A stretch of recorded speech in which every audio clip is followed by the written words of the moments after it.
apologize for being a few minutes late.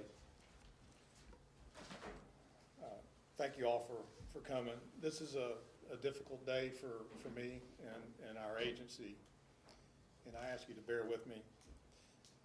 I'd like to first thank the State Law Enforcement Division and our Office of Professional Standards for their work in this investigation. Early this morning, SLED arrested former Columbia police officer Caleb Hickmon-Payne for second-degree assault and common law misconduct in office. Assault and battery second degree is a misdemeanor that carries a sentence of up to 3 years. The misconduct in office is a misdemeanor that carries a sentence up to 10 years.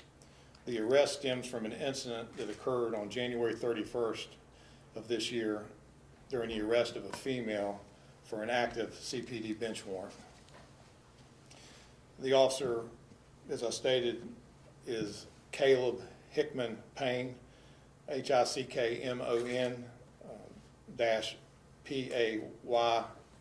-Payne. He's 26 years old. He was hired December 27th of 2022. He successfully completed the Criminal Justice Academy in our basic candidate school and was assigned to Patrol Operations Bureau North Region. He worked as a patrol officer for the last 19 months, and he was terminated on February 7th of this year. A summary of events leading to his termination are as follows. On February 5th, 2025, our Office of Professional Standards Internal Affairs Unit received a complaint from a female stating that a CPD officer had propositioned her for a sex act while she was being transported to Alvin S. Glenn Detention Center. She agreed to come to the police headquarters the next day to provide a detailed statement regarding the incident. The next day, February 6th, the female was interviewed and provided very specific details of her encounter with the officer. Our internal affairs investigators were quickly able to identify the officer as Caleb Hickmon-Payne. Payne was suspended without pay that same day, February 6th of 2025. Investigators began reviewing dispatch records, radio transmissions, body-worn camera, in-car camera, vehicle GPS locator equipment, and the review determined the following. On January 31st of 2025 at 10:57 p.m., the Richland County Sheriff's Department conducted a traffic stop.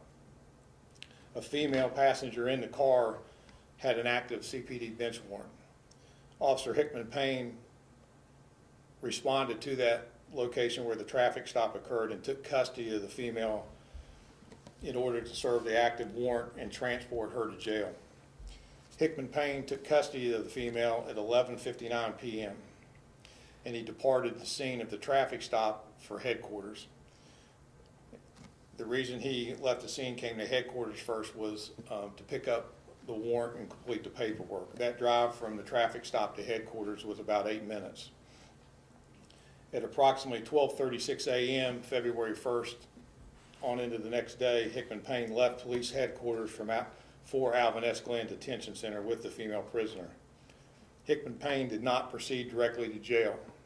He did not provide his beginning and ending mileage. He deactivated his body camera and his in-car camera. He arrived at Alvin S. Glenn Detention Center at 1:17 a.m. in the morning. That was 41 minutes after he departed headquarters with the prisoner. That drive time from headquarters is normally about a 19-minute drive. On February 7th, upon further review of statements, body-worn camera and in-car camera, dispatch records, and vehicle data, I terminated Hickmon-Payne. SLED continued their independent criminal investigation, ultimately presenting their findings to the Fifth Circuit solicitor, which resulted in the before-mentioned charges. The assault second degree is the result of the unlawful, inappropriate touching of a female prisoner without her consent while being transported to jail and in our custody. The misconduct in office common law is a result of Hickmon-Payne being employed in the capacity of a sworn officer and making sexual explicit comments and propositioning the female prisoner in his custody for a sex act. Misconduct which is determined to be founded or substantiated must be reported to the Criminal Justice Academy Certification Unit. That's a statutory requirement, and that's a result of the police reform that occurred several years ago, and it's important. One of those mandatory reporting categories is the physical or psychological abuse of a public prisoner, of a public citizen or prisoner. We obviously will be making that filing with the Criminal Justice Academy to ensure that his certification is permanently stripped and he will never be a police officer again. I'd also like to point out some important facts of this case that I think speak directly to accountability. It's important to recognize the very important role that SLED plays in bringing an independent, thorough investigation into a criminal matter involving another agency. We very much believe in having that independent set of eyes looking at an allegation of misconduct or criminal activity, and we've stayed true to that. It's important to also recognize the role that technology plays in police accountability, and we have invested and been on the cutting edge of technology every step of the way that it's been developed, beginning back in 2015 when we embraced and introduced body-worn cameras to all of our line officers. Body-worn cameras, in-car cameras, vehicle locators, our CAD system, our surveillance system throughout our city. There is an incredible amount of accountability and technology that allows us to make sure that we're always doing the right things for the right reasons. And that investment in technology and our system of accountability was very evident in this investigation. I'd also like to suggest the value of placing importance on an Office of Professional Standards and an Internal Affairs Unit and the role that they played in this. This complaint came forward from a scared, very reluctant female victim of a crime, and their ability to make that victim feel comfortable and get to the bottom of the facts in a very quick manner allowed us to make a very quick decision. It allowed us to bring the State Law Enforcement Division into the investigation literally within hours, and allowed us to have a very quick resolution to just a disgusting criminal act. I apologize to the citizens of Columbia.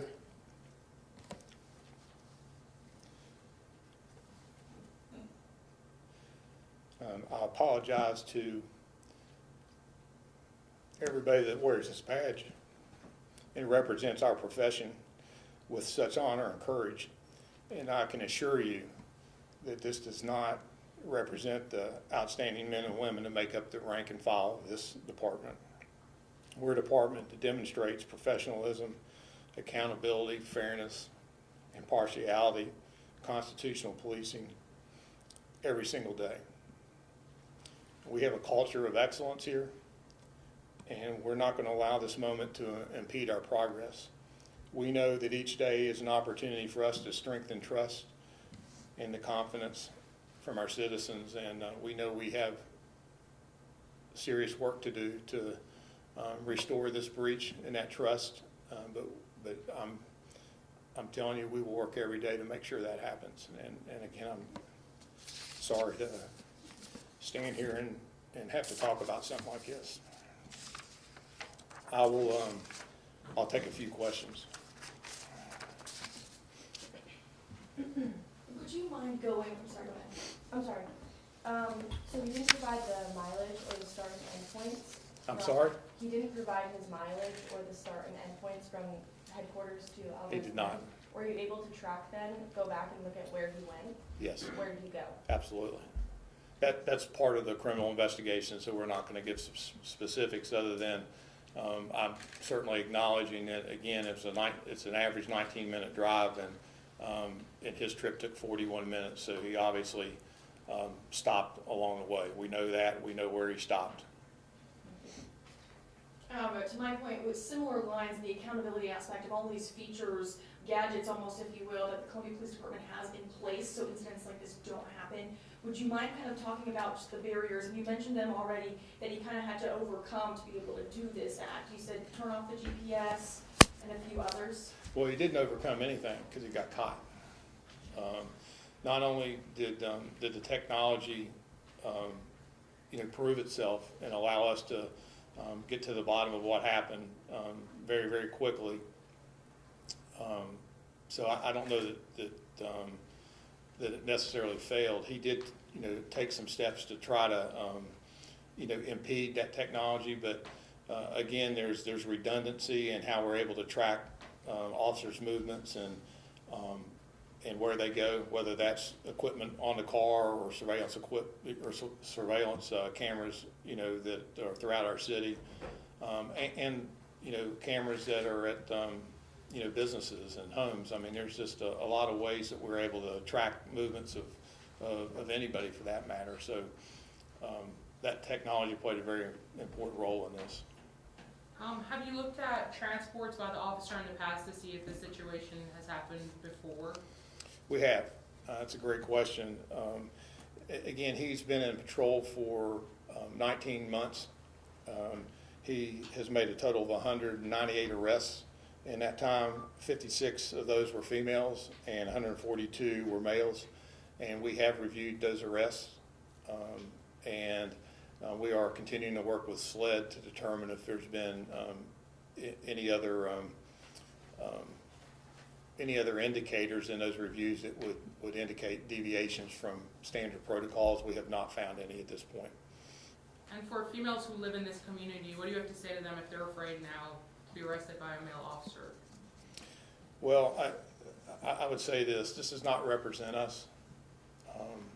We are an agency of accountability and transparency. And the reason transparency is important is it helps put things in context. We've invested heavily in technology. We've invested in national accreditation. We are very open about how we investigate and what the dispositions of those investigations are. We provide that publicly through our annual internal affairs report. When you consider that we drive 4 million miles a year, we answer on average 160,000 calls and arrest 5,500 people. Our external complaints this past year were 40, and our uses of force are less than 100. That's an incredible amount of citizen contacts and interactions in official capacities where we are clearly doing things the right way for the right reasons. And this is unacceptable criminal conduct, and we will do everything within our power to make sure that he is prosecuted to the full extent of the law and that he will never wear a badge again. If this victim didn't come forward, is there some sort of system that would have caught this unusually long trip that would have caused you to look at this? Yes. We have random audits that we do. What we call random audits of body camera.